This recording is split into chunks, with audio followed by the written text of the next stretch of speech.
है कि जब आप भोजन करें कभी भी तो भोजन का समय थोड़ा निश्चित करें। भोजन का समय निश्चित करें। ऐसा नहीं कि कभी भी कुछ भी खा लिया। हमारा ये जो शरीर है ये कभी भी कुछ भी खा लेने के लिए नहीं है।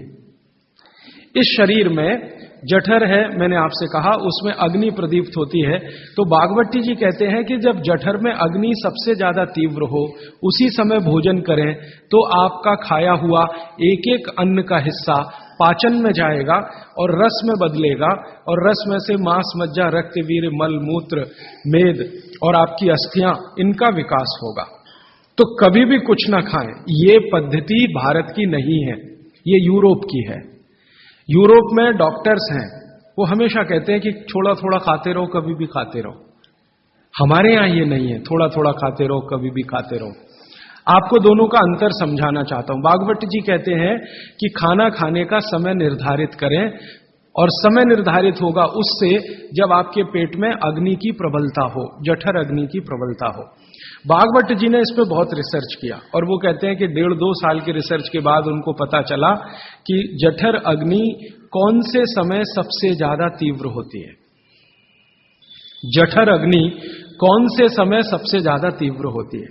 तो वो कहते हैं कि जब सूर्य का उदय होता है, सूर्य का जब उदय होता है तो सूर्य के उदय होने से लगभग 2.5 घंटे तक जठर अग्नि सबसे ज्यादा तीव्र होती है। सूर्य के उदय होने से, सूर्य का उदय होना आप चेन्नई के हिसाब से सोच लीजिए, मान लीजिए 7 बजे, तो 7 बजे से लेकर 9:30 बजे तक जठर अग्नि सबसे ज्यादा तीव्र होगी।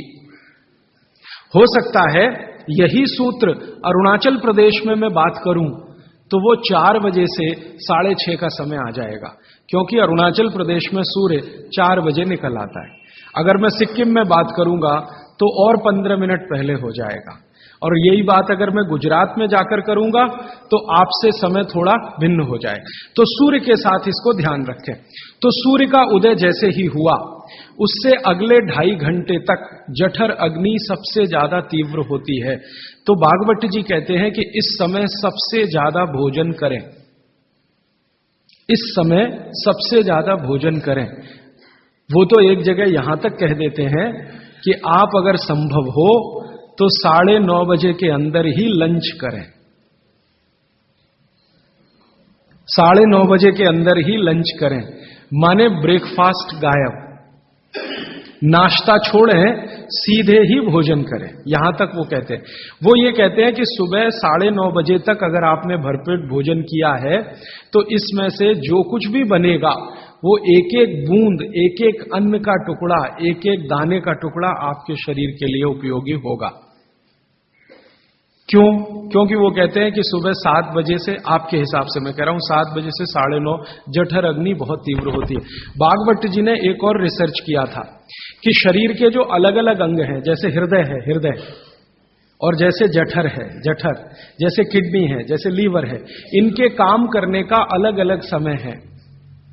जठर अग्नि के काम करने का सबसे अच्छा समय है 7 से 9:30, सूर्योदय से 2.5 घंटे तक। फिर इसी तरह से हृदय, हृदय के काम करने का समय है सबसे ज्यादा ब्रह्म मुहूर्त से 2.5 घंटे पहले। ब्रह्म मुहूर्त आप समझते हैं 4, 4:30, तो 2, 2:15 बजे, 1:30 बजे से लेकर 4 बजे के बीच में हार्ट सबसे ज्यादा सक्रिय होता है और सबसे ज्यादा हार्ट अटैक उसी समय में आते हैं। किसी भी डॉक्टर से पूछ के देख लीजिए, क्योंकि हृदय जब सबसे ज्यादा सक्रिय होगा तो हृदय घात भी उसी समय होगा। इसलिए 99% हार्ट अटैक अर्ली मॉर्निंग्स में ही होते हैं, क्योंकि हृदय के काम करने का उस समय सक्रियता सबसे ज्यादा है। इसी तरह हमारा लीवर है, इसी तरह किडनी है। इसकी पूरी एक सूची मैंने बनाई है, बाहर पुस्तकों में है, इसलिए विस्तार में मैं नहीं जाता। संकेत के लिए आपसे कह रहा हूं कि हर शरीर के अंग का काम करने का एक निश्चित समय है, प्रकृति ने तय किया है, उसको भगवान ने तय किया है। तो आपका जठर अग्नि है, ये सबसे अच्छा 7 से 9:30। तो आप भरपेट खाना खाइए, ठीक है। फिर आप बोलेंगे जी दोपहर को भूख लगी तो थोड़ा और खा लीजिए, लेकिन बागवती जी कहते हैं कि सुबह का खाना सबसे ज्यादा, अगर आज की भाषा में मैं कहूं तो आपका जो ब्रेकफास्ट है ना, वो हैवियर से हैवियर होना चाहिए, भारी से भारी ब्रेकफास्ट। जितना खाते हैं ज्यादा भी खा लीजिए, कोई फर्क नहीं पड़ता। सुबह के नाश्ते में भरपेट खाइए। फिर वो कहते हैं दोपहर का भोजन अगर आप कर रहे हैं तो इसको थोड़ा कम करिए नाश्ते से। दोपहर का भोजन नाश्ते से कुछ कम करिए, 1/3 कम कर दीजिए। और रात का भोजन दोपहर के भोजन का 1/3 कर दीजिए। अब सीधे से मैं कहता हूं, अगर आप सवेरे 6 रोटी खाते हैं तो दोपहर को 4 ले लीजिए और शाम को 2 ले लीजिए। अगर आपको आलू का पराठा खाना है या गोभी का पराठा खाना है, आपकी जीभ स्वाद के लिए मचल रही है, तो बागवती जी कहते हैं कि सब कुछ सवेरे खाओ। आलू का पराठा भी खाओ, गोभी का पराठा भी खाओ, मूली का पराठा खाओ, जो आपको खाना है।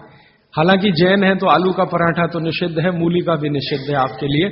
फिर अगर जो जैन नहीं है उनके लिए आपको जो ज्यादा अच्छा लगता है खाने में, मैं आपको एक वाक्य में कहता हूं, जो चीज सबसे ज्यादा पसंद है वो सुबह खाओ। रसगुल्ला पसंद है तो सुबह खाओ, रबड़ी खानी है तो पसंद है तो सुबह खाओ, जलेबी खानी है तो सुबह खाओ, इमरती खानी है तो सुबह खाओ। जो भोजन आपको सबसे ज्यादा पसंद है वो सुबह खाओ, पेट भर के खाओ। वो ये कहते हैं कि इसमें छोड़ने की जरूरत नहीं है, पेट भर के खाओ तो पेट की संतुष्टि हुई, मन की भी संतुष्टि होती है। और बागवती जी कहते हैं कि भोजन में मन की संतुष्टि पेट की संतुष्टि से ज्यादा बड़ी है। मन हमारा जो है ना, ये खास तरह की वस्तुओं से या हार्मोन से या एंजाइम से संचालित है। मन को आज की भाषा में डॉक्टर्स लोग जो गिनते हैं ना, हालांकि वो है नहीं, लेकिन उन्होंने जो कहा है वो पीनियल ग्लैंड के बारे में है। ये जो पीनियल ग्लैंड है ना, इसमें से बहुत सारा रस निकलता है, जिनको हम हार्मोन्स कह सकते हैं, कुछ एंजाइम्स हैं। ये संतुष्टि के लिए सबसे आवश्यक ग्लैंड है पीनियल ग्लैंड। तो भोजन अगर आपको तृप्त करता है, भोजन में एक तो पेट भरना है और एक तृप्त होना, तृप्त करेगा तो पीनियल ग्लैंड आपकी सबसे ज्यादा सक्रिय है। तो जो भी रस और एंजाइम चाहिए शरीर को, नियमित रूप से समान अंतर पे निकलते रहते हैं। और जो भोजन से तृप्ति नहीं है तो गड़बड़ होती है पीनियल ग्लैंड, और पीनियल ग्लैंड की गड़बड़ी पूरे शरीर में पसर जाती है और आपको तरह तरह के रोगों का शिकार बना दे। अगर आप तृप्त भोजन नहीं कर पा रहे हैं तो निश्चित रूप से 10-12 साल के बाद आपको मानसिक क्लेश होगा और रोग होंगे। मानसिक रोग बहुत खराब है। आप सिजोफ्रेनिया के शिकार हो सकते हैं, डिप्रेशन के शिकार हो सकते हैं, आपको कई ऐसी गंभीर बीमारियां हो सकती हैं। बागवती जी कहते हैं कि आप भोजन करते हुए अगर संतुष्ट नहीं है तो 27 तरह की बीमारियों से ग्रसित हो सकते हैं।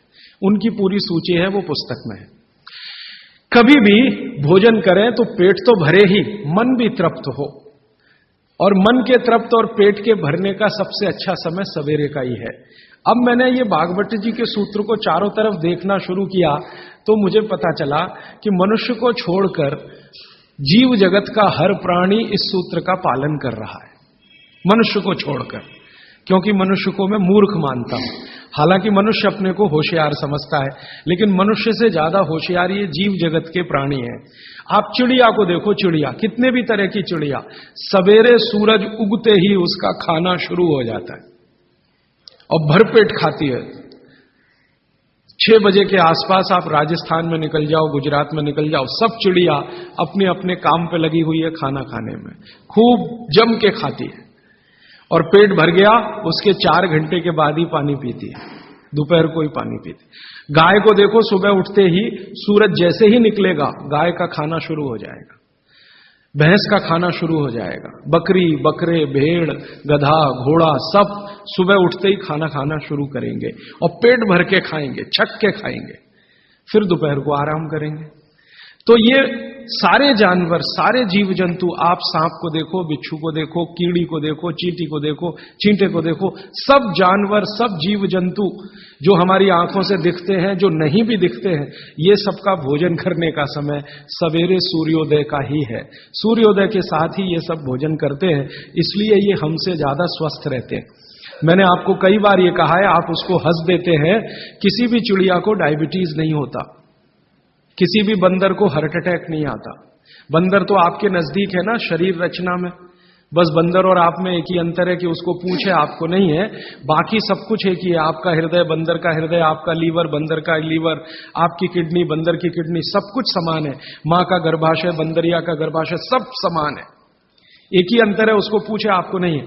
तो ये बंदर को कभी भी डायबिटीज नहीं, आर्थराइटिस नहीं, कोई कुछ नहीं, कोई कुछ नहीं। मेरे एक बहुत अच्छे मित्र हैं डॉक्टर रविंद्रनाथ शानबाग, वो रहते हैं कर्नाटक में। कर्नाटक में एक उडुपी नाम की जगह है, वहां रहते हैं। बहुत बड़े प्रोफेसर हैं, मेडिकल कॉलेज में काम करते हैं। उन्होंने एक बड़ा गहरा रिसर्च किया। उन्होंने कहा कि मैंने जिंदगी भर, माने 15-16 साल उन्होंने एक रिसर्च किया कि बंदर को बीमार बनाओ, क्योंकि उन्होंने बहुत सारे वैज्ञानिकों से यह सुन रखा है कि बंदर बीमार नहीं होता, और बीमार होगा तो मरेगा ही, जीवित नहीं रहेगा। तो बंदर को बीमार बनाओ। तो उन्होंने तरह तरह के वायरस और बैक्टीरिया बंदर को डालना शुरू किया, कभी इंजेक्शन के माध्यम से, कभी किसी माध्यम से। वो कहते हैं कि मैं 15 साल असफल रहा, बंदर को कुछ नहीं हो सकता।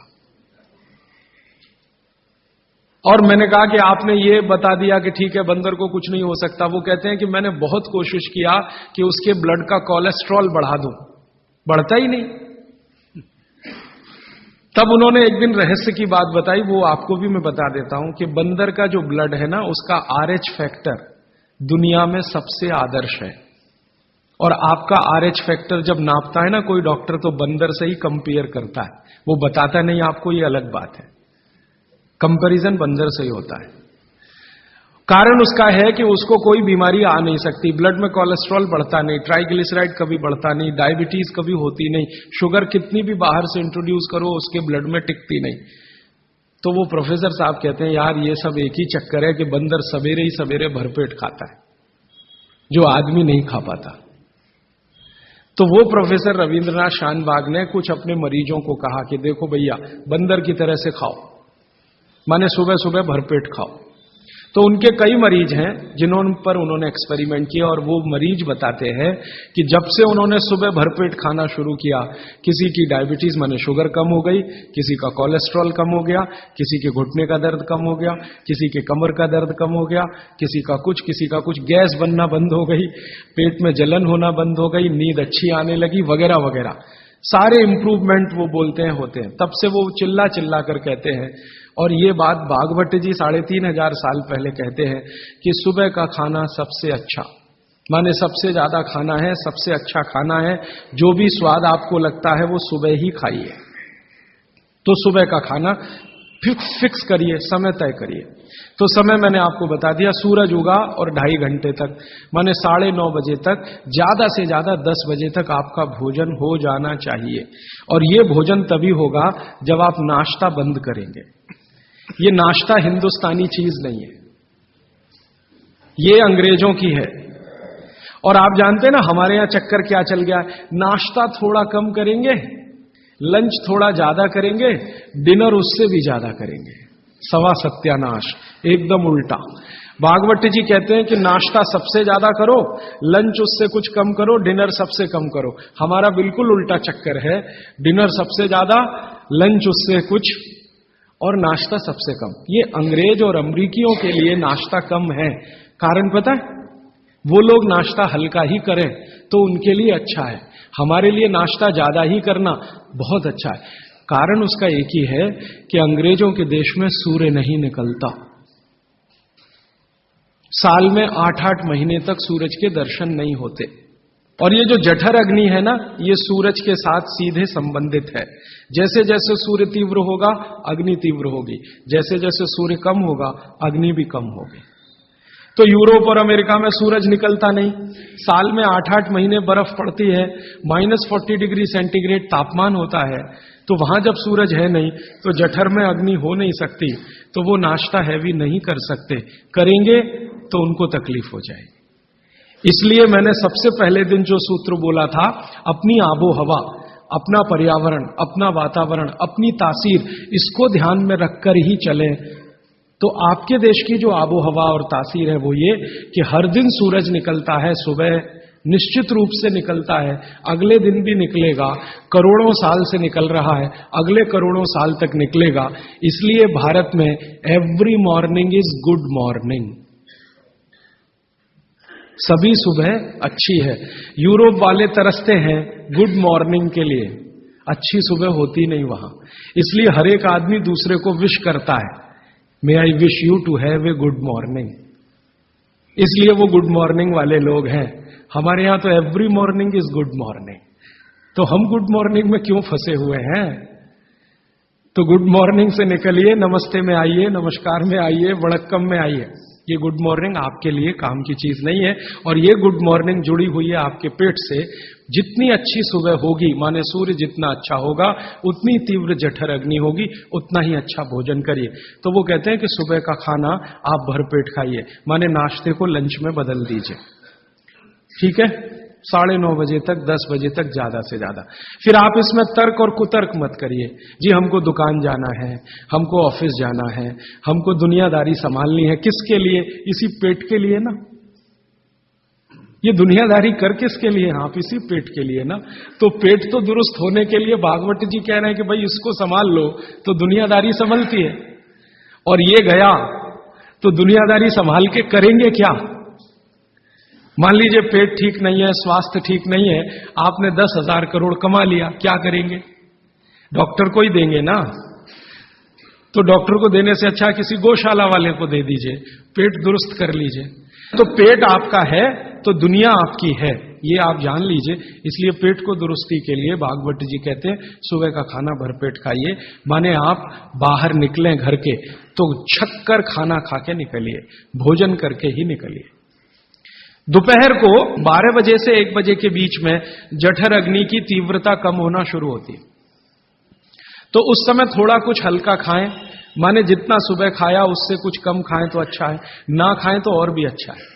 खाली फल खा लें, जूस पी लें, दही पी लें, मट्ठा पी लें, आदि आदि। शाम को फिर खाएं। अब शाम का भागवत जी कहते हैं कि आपने एक चीज देखी है ना, वो बहुत प्रकृति से सीखने की जरूरत है। दीपक भरा तेल का दीपक आप जलाना शुरू करिए तो पहली लौ खूब तेजी से जलेगी, ठीक है, और अंतिम लौ भी तेजी से जलेगी। माने दीपक जब बुझने वाला होगा तो बुझने से पहले वो बहुत तेज जलेगा। यही पेट का भी नियम है। जठर अग्नि सुबह सुबह बहुत तीव्र होगी और शाम को जब सूर्यास्त होने जा रहा है तब भी तीव्र होगी, बहुत तीव्र होगी। तो कहते हैं शाम का खाना सूरज के रहते रहते खा लो, सूरज डूबा तो अग्नि भी डूबी। तो वैसे तो जैन दर्शन में कहा है रात्रि भोजन निषेध है, भागवत जी भी यही कहते हैं, तरीका अलग है बस। आप अहिंसा के लिए कहते हैं, वो स्वास्थ्य के लिए कहते हैं। वो ये कहते हैं शाम का खाना तो सूरज डूबने के बाद दुनिया में कोई नहीं खाता। गाय को खिला के देख लो, नहीं खाएगी, भैंस भी नहीं खाती, खिला के देख लो, बकरी भी नहीं खाएगी, बकरा गधे को खिला के देख लो, खाता नहीं, हाँ बिल्कुल नहीं खाता। आप खाते हैं तो आप अपने को कंपेयर कर लीजिए कि किसके साथ हैं आप। कोई जानवर, कोई जीव राशि सूरज डूबने के बाद खाती नहीं, तो आप क्यों खा रहे हैं? प्रकृति का नियम भागवत जी कहते हैं पालन करिए, माने रात का खाना जल्दी कर दीजिए सूरज के रहते रहते। माने 5-6 बजे के आसपास आपके यहां सूरज डूबता है, 6 बजे या 6:30 बजे, वही समय सबसे अच्छा है डूबने से पहले। अब कितना पहले? तो भागवत जी ने उसका कैलकुलेशन दिया है 40 मिनट पहले। सूरज डूबने का समय पता कर लीजिए। चेन्नई में सूरज शाम को 7 बजे डूब रहा है तो 6:20 तक, 6 बजे डूब रहा है तो 5:20 तक। ये हिंदुस्तान के किसी भी कोने में चले जाइए, सूरज डूबने से 40 मिनट पहले का ही निकलेगा। तो 40 मिनट पहले शाम का खाना खा लीजिए और सुबह का तो सूरज निकलने के 2.5 घंटे तक कभी भी खा लीजिए, दोनों समय पेट भर के खा लीजिए। फिर कहेंगे जी रात को क्या? तो रात के लिए भागवत जी कहते हैं कि एक ही चीज है रात के लिए कि आप कोई तरल पदार्थ ले सकते हैं, जिसमें सबसे अच्छा उन्होंने दूध कहा है। साध्वी जी तो वो भी नहीं ले सकते, साधु तो वो भी नहीं ले सकते, लेकिन आप गृहस्थी लोग हैं तो इतनी छूट चाहें तो आप ले सकते हैं। भागवत जी कहते हैं कि शाम को सूर्य डूबने के बाद, मैंने आपको कल कहा था, हमारे पेट में जठर स्थान में कुछ ऐसे हार्मोन्स या एंजाइम्स या रस पैदा होते हैं जो दूध को पचाते हैं। इसलिए वो कहते हैं सूर्य डूबने के बाद जो चीज खाने वाली है वो दूध है, या पीने वाला है वो दूध है। तो रात को दूध रख लीजिए, 6 बजे तक भरपेट खाना रख लीजिए। सुबह का खाना अगर आपने 9:30 10 बजे खाया तो शाम को 6 बजे खूब अच्छी सी भूख लगेगी। फिर आप कहेंगे जी हम तो दुकान पे बैठे हैं 6 बजे, तो डब्बा मंगा लीजिए, दुकान में डब्बा आ सकता है। हाँ, डब्बा आने में कोई तकलीफ नहीं है। दुकान में आप 6 बजे बैठे हैं, डब्बा आपका आ सकता है। और मैं आपको हाथ जोड़कर कह रहा हूं, आप में से कोई भी डायबिटिक पेशेंट है, कोई भी अस्थमेटिक पेशेंट है, किसी को भी वात का गंभीर रोग है, आज से ये सूत्र चालू कर दीजिए। 3 महीने बाद आप खुद मुझे फोन करके कहेंगे राजीव भाई पहले से बहुत अच्छा हूं, शुगर लेवल कम हो रहा है, अस्थमा मेरा पहले से कम हो रहा है। ट्राइग्लिसराइड चेक कर लीजिए और इस सूत्र को शुरू कर दीजिए। 3 महीने बाद फिर चेक करा लीजिए, पहले से कम होगा। VLDL, LDL आज चेक कर लीजिए, 3 महीने बाद फिर चेक करा लीजिए, बहुत तेजी से घटेगा। HDL आज चेक करा लीजिए, 3 महीने बाद चेक करा लीजिए, बहुत तेजी से बढ़ेगा। और HDL बढ़ना ही चाहिए, LDL, VLDL कम होना चाहिए। तो ये सूत्र भागवत जी का जितना संभव हो आप ईमानदारी से पालन करिए, वो आपको स्वस्थ रहने में बहुत मदद करेगा। अब इसके आगे का एक सूत्र भागवत जी कहते हैं कि जब भी आप खाना खाएं तो हर समय ये बात का ध्यान रखें, हर समय, कि 2 ऐसी विरुद्ध वस्तुएं एक साथ ना खाएं जिनका गुण और स्वभाव एक दूसरे के विपरीत है। 2 विरुद्ध वस्तुएं एक साथ कभी भी ना खाएं, ये है सीधा सीधा सूत्र। अब आप कहेंगे हमें पता नहीं विरुद्ध वस्तुएं क्या हैं। मैं कुछ विरुद्ध वस्तुओं की सूची बता देता हूं। डिटेल सूची तो भागवत जी ने बताई है। 103 वस्तुएं हैं जो एक दूसरे के एकदम खिलाफ है। 103 वस्तुएं, जैसे सबसे पहली वस्तु उन्होंने बोली है प्याज और दूध, दोनों एक दूसरे के जानी दुश्मन हैं। दूध और प्याज साथ में खाया तो 20 बीमारियां आने ही वाली हैं। सबसे ज्यादा बीमारियां आएंगी त्वचा की। आपको सोराइसिस होगा, आपको एक्जिमा होगा, आपको